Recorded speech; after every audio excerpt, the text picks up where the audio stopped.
Hello guys, मैं हूँ अबीहा इंतखाब और आपके अपने यूट्यूब चैनल अबीहा क्लासेस सफलता की सोच में आपका स्वागत है।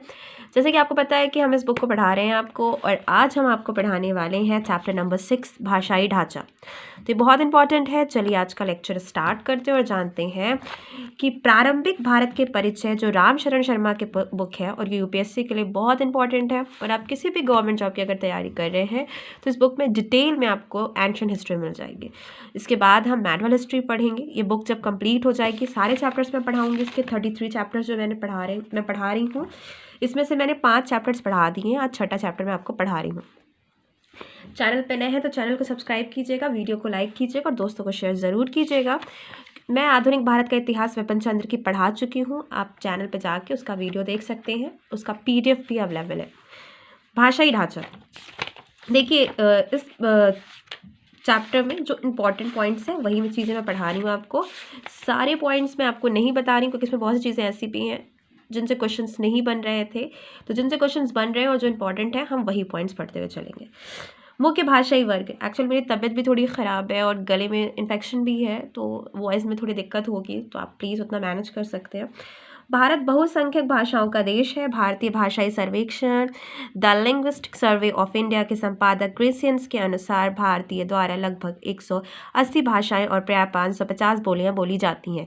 ये भाषाएं 4 महत्वपूर्ण वर्गों के अर्थात ऑस्ट्रोएशियाटिक, तिब्बती, बर्मी और द्रविड़ और हिंद आर्य वर्गों के अंतर्गत है। भारत में ऑस्ट्रोएशियाटिक भाषाएं प्राचीनतम प्रतीत होती हैं और सामान्यतः मुंडा बोली के कारण जानी जाती हैं। अब बात करते हैं कि ऑस्ट्रोएस्टिक भाषा क्या है। तो ऑस्ट्रियाई भाषा परिवार 2 उपपरिवारों में बटा है।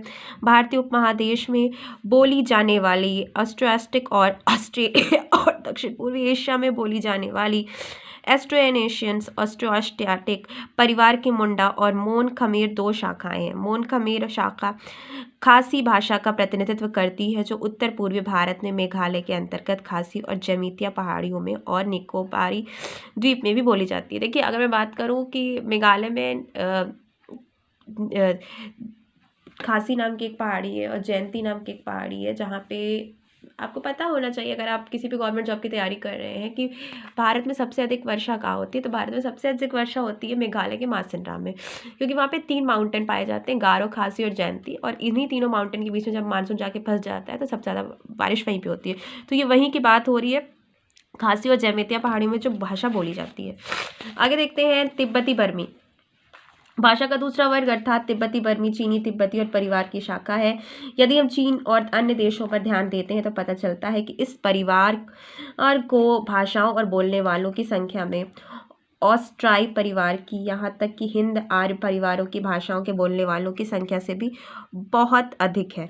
आगे देखते हैं कि अनेक जनजातियों द्वारा इस भाषा की 116 बोलियों का प्रयोग किया जाता है। जिन उत्तर पूर्वी राज्यों में बोलियां बोली जाती हैं उनमें त्रिपुरा, सिक्किम, असम, मेघालय, अरुणाचल प्रदेश, नागालैंड, मिजोरम और मणिपुर शामिल है।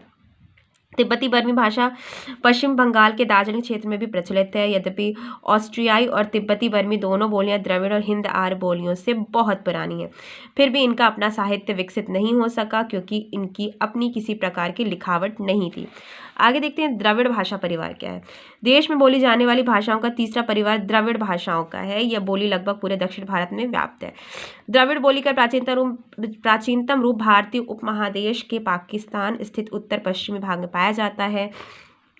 ब्रुई को द्रविड़ भाषा का प्राचीनतम रूप माना जाता है। भाषा विज्ञान के विद्वान द्रविड़ भाषा की उत्पत्ति का श्रेय एलम अर्थात दक्षिण पश्चिमी ईरान को देते हैं।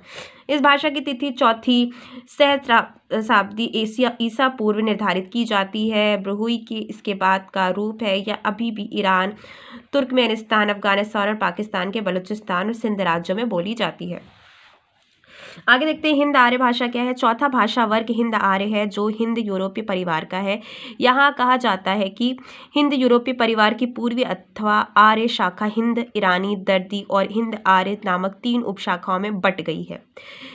ईरानी, जिसे हिंद ईरानी भी कहते हैं, ईरान में बोली जाती है और इसका प्राचीनतम नमूना अवेस्ता में मिलता है। दर्दी भाषा पूर्वी अफगानिस्तान, उत्तरी पाकिस्तान और कश्मीर की है। यद्यपि अधिकतर विद्वान दर्दी बोली को हिंद आर्य की शाखा मानते हैं। हिंद आर्य भाषा पाकिस्तान, भारत, बांग्लादेश, श्रीलंका और नेपाल में बहुसंख्यक लोगों द्वारा बोली जाती है। लगभग 500 हिंद आर्य भाषाएं उत्तर और मध्य भारत में बोली जाती हैं।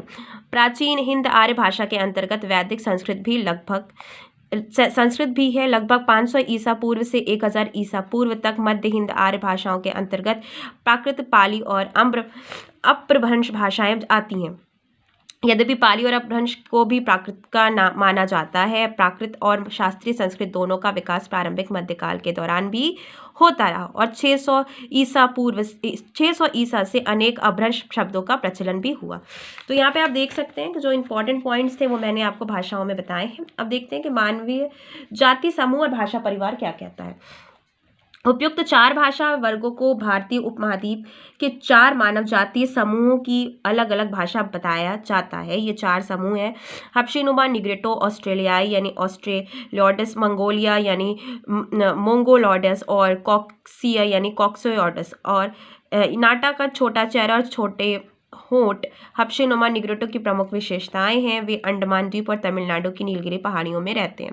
वे केरल और श्रीलंका के भी माने जाते हैं। यह समझा जाता है कि वे ऑस्ट्रियाई भाषा बोलते हैं। ऑस्ट्रेलियाई भी नाट्य कद के होते हैं, यद्यपि वे हबशीनुमा से लंबे होते हैं। इनका रंग भी काला होता है और शरीर पर बहुत रोंगटे होते हैं। वे मुख्यतः मध्य और दक्षिण क्षेत्रों में रहते हैं। यद्यपि वह हिमालय क्षेत्रों में भी दिखाई पड़ते हैं। वो ऑस्ट्रियाई अथवा मुंडा भाषाएं बोलते हैं। देखिए यहाँ पे आप देख सकते हैं कि प्राचीन भारत में जो मुख्यतः 4 भाषाएं बोली जाती थी वो चारों मैंने आपको पढ़ा दी हैं। यहाँ पे ऑस्ट्रियो-ऑस्ट्रिक और तिब्बती बर्मी जो भाषा बोली जाती थी प्राचीनतम भारत में। द्रविड़ भाषा परिवार क्या था, हिंद आर्य भाषा क्या थी। ये 4 सबसे इंपॉर्टेंट भाषाएं मैंने आपको पढ़ा दी है।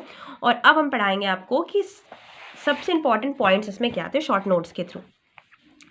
बुद्ध ने अपना प्रथम, ये आपकी एक शॉर्ट नोट्स की वीडियो रहती है जिसमें मैं आपको चाहती हूँ कि आपको प्राचीनतम भारत का जो इतिहास है उसमें कुछ इंपॉर्टेंट पॉइंट्स के बारे में पता चल जाए।